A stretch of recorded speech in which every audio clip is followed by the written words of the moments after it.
Unit 1. Basic Biology. Cell, the unit of life.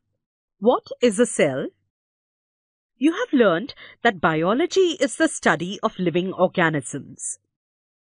There is a huge range of living organisms, from the microscopic amoeba to the huge blue whale. But all living organisms have a basic feature in common. They are made up of building blocks called cells. The cell is the fundamental structural and functional unit of all living beings. It is the smallest part of the body of an organism which is capable of independent existence and of performing the essential functions of life. Every organ in our body, the skin, the brain, the muscle, or even the bone, is composed of hundreds of thousands of such cells. Similarly, every part of a plant, the leaf, the flower, the root, and even the wood is composed of an exceedingly large number of cells. Every cell has its own life. Old and weak cells in the body continually die and are replaced by new cells. Red blood cells, for instance, die after about 120 days. All organisms, including ourselves, start life as a single cell called the zygote. Cells are so small, microscopic, that they cannot be seen with the naked eye. It was therefore natural that their existence could not be detected by man until he invented magnifying aids in the form of microscopes. Invention of the microscope. The first microscope was constructed by Dutch scientist Antony van Leeuwenhoek, 1632 to 1723. He was an ordinary public official who ground lenses and made microscopic observations as a hobby. He is said to have constructed 400 microscopes.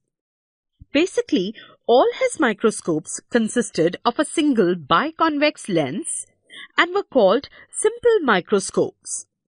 Some of these microscopes had a considerable magnifying power, up to 200 times.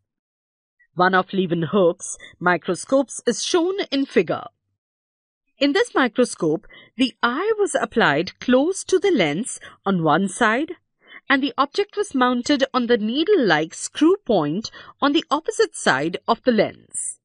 Robert Hooke, 1635 to 1703, an English scientist, developed a microscope by using two lenses for achieving greater magnification.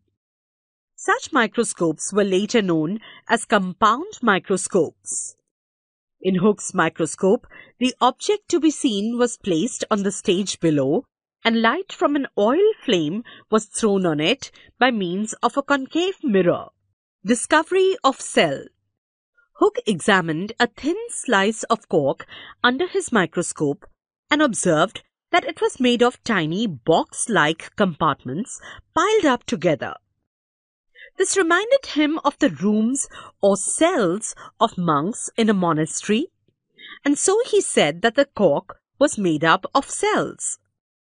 The cells which Hooke saw were all dead cells, and they had only the empty boxes or the walls. The ordinary compound microscope of today is a greatly improved design of the original Hooke's microscope. The invention of the electron microscope added further to the unknown facts about cells.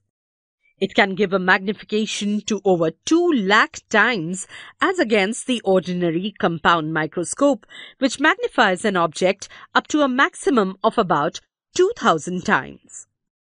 The ordinary compound microscope uses light which is bent by glass lenses to magnify the image, while the electron microscope uses beams of electrons which are bent by magnets. अगर आप अपने syllabus के सारे chapters इस format में देखना चाहते हैं तो हमें डिस्क्रिप्शन में दिए गए नंबर पर call. Cell theory. In 1838, Matthias Schleiden A German botanist announced that every plant is made up of a large number of cells. He added that each of these cells performed various life processes. A year later, Theodor Schwann, a German zoologist, made similar discoveries in animals. He declared that all animals and plants are composed of cells which serve as the units of structure and function.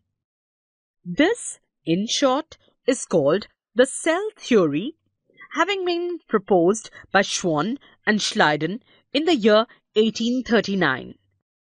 Rudolf Virchow in 1858 made an addition to the cell theory by saying that all cells arise from pre-existing cells. The cell theory states three major points. 1. The cell is the smallest unit of structure of all living things. 2. The cell is the unit of function of all living things. 3. All cells arise from pre-existing cells. What does the cell theory mean? Take two examples, a plant such as mango and an animal such as a frog. Structural unit. If we take any part of the body of a frog or any part of a mango plant and examine it under a microscope, it will show a cellular structure. Functional unit. Any function in the body of the frog or in the mango plant is due to the activity in its cells. For example, movement of the frog is due to the contractions of muscle cells. Food is digested by the enzymes which the cells of the gut secrete.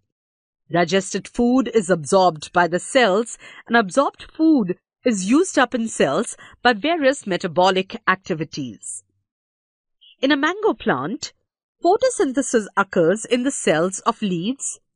The root cells absorb water from the soil, and so on. Cells die and are replaced. The body of the frog or of the mango tree is composed of millions and millions of cells. Many of these cells continuously die and are replaced by new ones, which are formed by the division of younger cells. Formation of cells from pre-existing cells is a never-ending chain. All life starts as a single cell. The life of the frog and the life of a mango tree started as a fertilized egg and as a seed, respectively. The egg was a single cell produced by the cells of the ovary of the mother frog. The mango seed had an embryo formed after pollination and fertilization, which also started as a single cell in the ovary of the flowers of the parent mango tree. Cells, how numerous? Larger an organism, greater the number of cells in its body. Single-celled. Many small plants and animals are made up of just one single cell. Examples: bacteria, yeast, amoeba. Few-celled. Some very small plants and animals are made up of relatively few cells, just a few hundred or a few thousand cells. Examples: Spirogyra, volvox. Multi-celled. Most plants and animals we see around us, including ourselves, are made up of millions and billions of cells. Examples: human beings, mango. An average-sized adult human constitutes approximately 37.2 trillion cells in the whole body. 10,000 million nerve cells in the brain cortex, 5 to 6 million red blood cells, and 7,000 white blood cells per cubic millimeter of blood. अगर आप अपने syllabus के सारे chapters इस format में देखना चाहते हैं तो हमें डिस्क्रिप्शन में दिए गए नंबर पर कॉल करें. Cells, how small? Cells are very small and are seen only with a microscope. Smallest cells are the bacteria, 0.3 to 5 micrometer, red blood cells about 7 micrometer in the human body. Longest cells are the nerve cells. Imagine a nerve cell extending from your fingertip up to the spinal cord inside your backbone. Largest cells are the bird's eggs, actually the central yellow sphere. Ostrich egg, before development begins in it, is the largest single cell of the living world today. The white, that is albumin, of the egg and the egg shell are extra parts added onto the actual egg as it passes down the reproductive tract. Smallness of cells, a greater efficiency.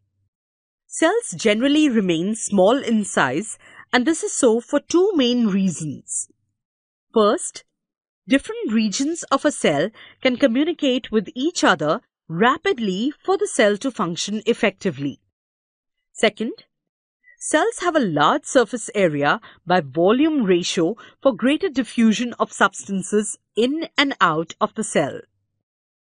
To understand the second advantage about surface area by volume ratio, imagine a cube with each of its sides measuring 2 millimeters. The total surface area of this cube will be 2 millimeter into 2 millimeter into 6 surfaces equals 24 square millimeter. Suppose we cut this cube into 8 equal smaller cubes by reducing each side by half its length, then the total surface area of these 8 smaller cubes will be 1 millimeter into 1 millimeter into 6 surfaces into 8 pieces equals 48 square millimeter, which is double that of the original larger cube. The total volume in both cases still remains the same. The larger surface area relative to the volume of the cell ensures greater diffusion of nutrients into the cell, metabolic wastes from the interior to the outside of the cell, respiratory gases, that is, oxygen into the cell, and carbon dioxide out of the cell. Any damage to the cell can be easily repaired. Cell shapes to suit functional requirement. Cells vary greatly in shape. These may be disc-like, polygonal, rectangular, cuboid, thread-like, branched, or even irregular. These shapes of cells are often related to the different functions they perform. Human red blood cells are circular and biconcave to pass through narrow capillaries and transport oxygen. White blood cells are amoeboid, having amoeba-like movement with pseudopodia that can squeeze out through capillary walls. Nerve cells are long to conduct impulses from distant parts of the body to the brain and vice versa. Muscle cells are long and contractile to pull or squeeze the parts. Guard cells of stomatal pore in the leaves are bean-shaped to open and close the pore. अगर आप अपने syllabus के सारे chapters इस format में देखना चाहते हैं तो हमें डिस्क्रिप्शन में दिए गए नंबर पर कॉल करें। ऐसे ही और एजुकेशनल वीडियोस देखने के लिए हमारे चैनल होम रिवाइज को सब्सक्राइब करें।